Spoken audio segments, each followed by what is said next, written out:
Hi Rabbi, it's Lawrence.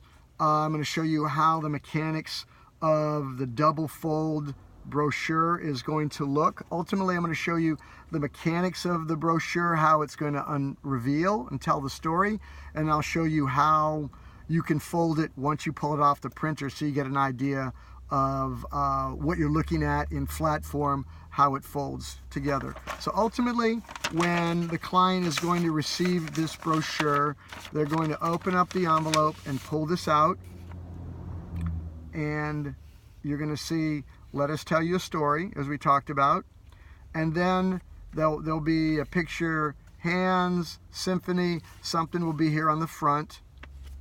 You're going to open it up, and you're going to have the first two panels are going to be the story we just talked about David and Rachel. And then when they're done hearing about David and Rachel and the great work the Jewish Healing Center is doing, they're going to open up, and then you're going to have the interior of the brochure, which is going to have your letter, and you're going to have graphs below.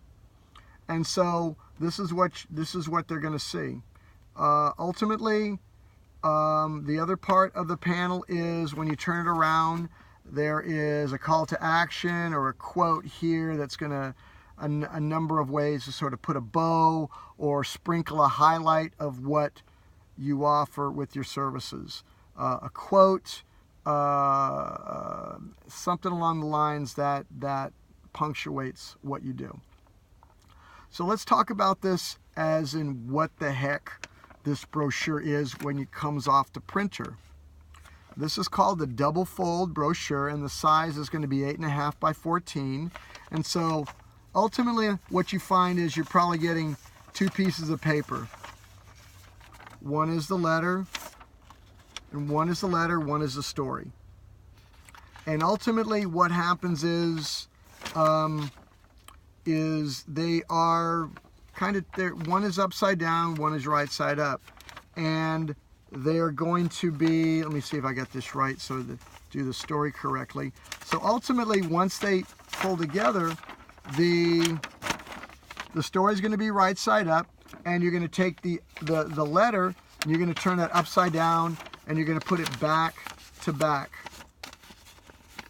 So once everything's lined up, you have the story right side up, and on the back side you've got the letter upside down.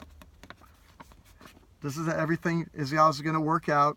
It's going to be a double fold. So the first time you are going to fold the two papers in half. Ultimately, when you know it's correct, is one of two things. The outside is going to be the story on one side, and the back side is going to be the back panel and the front panel. Okay? So, again, you've got your two pieces of paper back to back. Right side up is going to be the story. Upside down is going to be the letter. You're going to fold it inwards. Inwards having the story on the outside. Sorry if I'm being redundant. Just want to make sure, because I'm going faster because I know what's going on. I just want to make sure, since it's new to you and it is confusing. If I don't do this a while, I get confused by it. So ultimately you have it folded in half. You're going to fold it again. This is the double half. Fold it in half again. And this creates your front panel, and this creates your back panel. And the back panel we feel the primary way we will explore our spiritual lives will be by caring for ourselves, for others, and for the world around us. So to have on the back panel, we can pick and choose something else that might pertain better, more impactful. We can talk about that a little later. So now what you have with this double fold is, where we start out with, you've got let us tell you a story. Then you open it up, there's the letter right side up, and open it up, and there is the letter that you have here. So I keep saying the story. So the story, open it up, and then you have the letter and the appeal. So there you go. Let me know if you have any questions, and I'll look for your edits, and I'll see if we can get those images that support your vision. So we'll talk with you later. Take care.